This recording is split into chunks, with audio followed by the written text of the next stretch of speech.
ಬಹಳ ಚರ್ಚೆಗೆ ಎಡೆ ಮಾಡಿ ಕೊಡ್ತಾ ಇರುವಂತಹ ವಿಚಾರ ಅಂತಂದ್ರೆ ಒಂದು ದೇಶ ಒಂದು ಚುನಾವಣೆ ಅನ್ನುವಂತಹ ಪ್ರಸ್ತಾವನೆಯನ್ನ ಈಗ ಮಂಡನೆಯನ್ನ ಮಾಡಲಾಗಿದೆ ಲೋಕಸಭೆಯಲ್ಲಿ.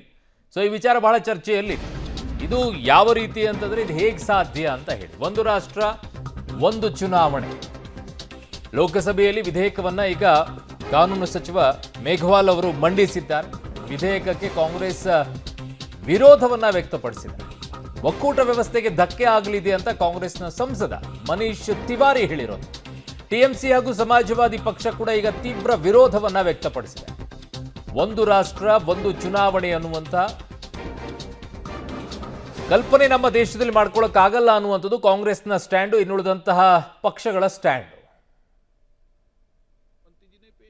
मैंने भी अलग अलग बोला, लेकिन चर्चा करते समय जॉइंट करने के लिए कहा है. Shri Manish Tiwari ji. Thank you very much, Mr. Speaker, sir. I rise to oppose the introduction of the Constitution 129th Amendment Bill 2024 and the Union Territories Laws Amendment Bill 2024.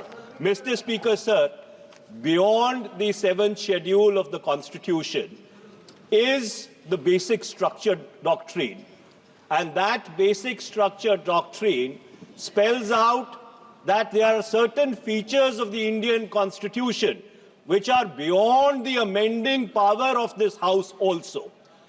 One of the essential features is federalism and the structure of our democracy. ನನ್ನ ಸಹೋದ್ಯೋಗಿ ಈಗ ದೆಹಲಿಯಿಂದ ಶಬೀರ್ ಈಗ ನನ್ನ ಸಂಪರ್ಕಕ್ಕೆ ಸಿಗ್ತಾ ಇದ್ದಾರೆ. ಶಬೀರ್, ಈಗ ಬಿಲ್ ಮಂಡನೆ ಏನೋ ಆಗಿದೆ, ಬಟ್ ಬಹುಮತ ಪೂರ್ಣ ಪ್ರಮಾಣದಲ್ಲಿ ಸಿಗುತ್ತಾ ಆಗುತ್ತಾ? ಇದಕ್ಕೆ ಏನು ಯಾವ ರೀತಿಯಾಗಿ ಚರ್ಚೆಗಳು ನಡೀತಾ ಇದೆ ಲೋಕಸಭೆಯಲ್ಲಿ? ಅರುಣ್, ಬಹಳಷ್ಟು ನಿರೀಕ್ಷೆಗಳಿತ್ತು ಈ ಬಿಲ್ ಯಾವಾಗ ಮಂಡನೆ ಆಗುವಂಥದ್ದು ಅನ್ನುವಂಥ ನಿಟ್ಟಿನಲ್ಲಿ. ಯಾಕೆಂದರೆ BJPಯ ಎಲೆಕ್ಷನ್ ಅಜೆಂಡದಲ್ಲೂ ಕೂಡ ಇತ್ತು. ಹಾಗಾಗಿ ಯಾವಾಗ ಇದನ್ನು ಜಾರಿಗೆ ತರಲಾಗುತ್ತೆ ಅಥವಾ ಮಂಡನೆ ಮಾಡ್ತಾರೆ ಅನ್ನುವಂಥ ಕುತೂಹಲ ಇತ್ತು. ಆ ಕುತೂಹಲಕ್ಕೆ ಇವತ್ತು ಕೊನೆಗೆ ತೆರೆ ಬಿದ್ದಿರುವಂಥದ್ದು.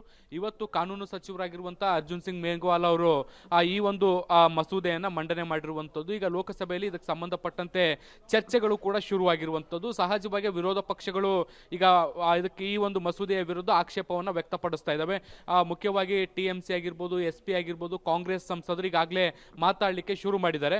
ಬಹುಶಃ ಇವತ್ತು 1 ಗಂಟೆ ಅಥವಾ 2 ಗಂಟೆಗಳ ಸಮಯ ಇದಕ್ಕೆ ಸಂಬಂಧಪಟ್ಟಂತೆ ಸುದೀರ್ಘವಾದಂಥ ಚರ್ಚೆಗಳು ನಡೆಯುವಂಥ ಸಾಧ್ಯತೆಗಳಿದ್ದಾವೆ. ಅದಾದ ಮೇಲೆ ಆಡಳಿತ ಪಕ್ಷದ ಸಂಸದರು ಕೂಡ ಒಂದಿಷ್ಟು ಈ ಒಂದು ವಿಚಾರಕ್ಕೆ ಸಂಬಂಧಪಟ್ಟಂತೆ ಚರ್ಚೆಯನ್ನು ಮಾಡ್ತಾರೆ. ಮುಖ್ಯವಾಗಿ ಈಗ ವಿರೋಧ ಪಕ್ಷಗಳು ಆಕ್ಷೇಪವನ್ನು ವ್ಯಕ್ತ ಇರುವಂಥದ್ದು, ಭಾರತ ಅನ್ನುವಂಥದ್ದು ಒಂದು ಒಕ್ಕೂಟ ವ್ಯವಸ್ಥೆ ಆಗಿರುವಂಥದ್ದು, ಒಂದು ದೇಶ ಒಂದು ಚುನಾವಣೆ ಅನ್ನುವಂತಹ ವ್ಯವಸ್ಥೆ ಏನಿದೆ ಇದು ಇಡೀ ವ್ಯವಸ್ಥೆಯನ್ನು ಕೇಂದ್ರೀಕರಣ ಮಾಡುತ್ತೆ, ಮತ್ತೆ ರಾಜ್ಯದ ಅಸ್ತಿತ್ವಕ್ಕೆ ಧಕ್ಕೆಯನ್ನು ತರುವಂತ ಕೆಲಸವನ್ನ ಮಾಡುತ್ತೆ. ಈ ಒಂದು ರಾಜ್ಯ ಒಂದು ದೇಶ ಒಂದು ಚುನಾವಣೆಯನ್ನು ಮಾಡಲಿಕ್ಕೆ ಸೈಂಟಿಫಿಕಲಿ ಹೇಗೆ ಸಾಧ್ಯ ಅನ್ನುವಂಥದ್ದು ಇತ್ತೀಚೆಗೆ ನಡೆದಂತ ಕೆಲವು ಚುನಾವಣೆಗಳನ್ನ ಎಕ್ಸಾಂಪಲ್ ಕೊಟ್ಟು ವಿರೋಧ ಪಕ್ಷದ ಸಂಸದರು ಹೇಳ್ತಾ ಇರುವಂಥದ್ದು. 4-5 ವಿಧಾನಸಭೆ ಚುನಾವಣೆಗಳನ್ನು ಒಟ್ಟಿಗೆ ಮಾಡಲಿಲ್ಲ, 3-4 ರಾಜ್ಯಗಳ ಚುನಾವಣೆಯನ್ನು ಒಟ್ಟಿಗೆ ಮಾಡಬೇಕಾದಂತ ಅವಕಾಶಗಳು ಬಂದಂತ ಸಂದರ್ಭದಲ್ಲೂ ಕೂಡ ಅದನ್ನ ಪ್ರತ್ಯೇಕವಾಗಿ ಮಾಡುವಂತ ಕೆಲಸವನ್ನ ಮಾಡಲಾಗಿತ್ತು. ಈಗ ಒಂದು ರಾಷ್ಟ್ರ ಒಂದು ಚುನಾವಣೆ ಮಾಡಲಿಕ್ಕೆ ಹೇಗೆ ಸಾಧ್ಯ ಇದೆ? ವಾಸ್ತವದಲ್ಲಿ ಇದು ಕಾರ್ಯರೂಪಕ್ಕೆ ಬರುತ್ತಾ?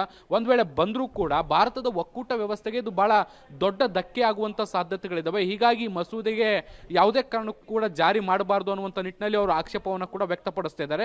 ಈಗ ಆಡಳಿತ ಪಕ್ಷದಿಂದಲೂ ಕೂಡ ಕೆಲವರು ಸಚಿವರು ಸಂಸದರು ಕೂಡ ಮಾತನ್ನ ಆಡ್ತಾರೆ. ಅವರು ಈ ಒಂದು ಮಸೂದೆಯನ್ನ ಸಮರ್ಥಿಸಿಕೊಳ್ಳುವಂತ ಸಾಧ್ಯತೆಗಳಿದ್ದಾವೆ.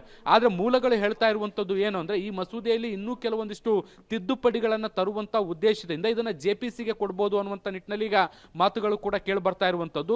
ಪರ ಮತ್ತೆ ವಿರೋಧವಾದಂಥ ಎರಡೂ ಚರ್ಚೆಗಳು ಆದ ಬಳಿಕ ಈ ಒಂದು ಮಸೂದೆಯನ್ನು JPCಗೆ ಕಳಿಸುವಂತ ಸಾಧ್ಯತೆಗಳಿದೆ.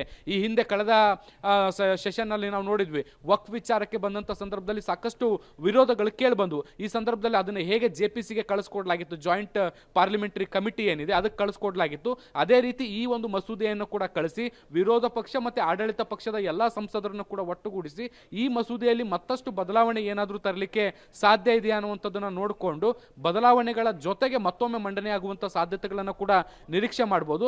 ಹಾಗೆ ಆದ್ರೆ ಈಗ ಅಂತಿಮವಾಗಿ ಮೊದಲ ಹಂತದಲ್ಲಿ ಮಂಡನೆ ಆಗಿರುವಂತದ್ದು, ಇದರ ಮೇಲೆ ಚರ್ಚೆಗಳು ಕೂಡ ಶುರುವಾಗಿದೆ. ಅರುಣ್.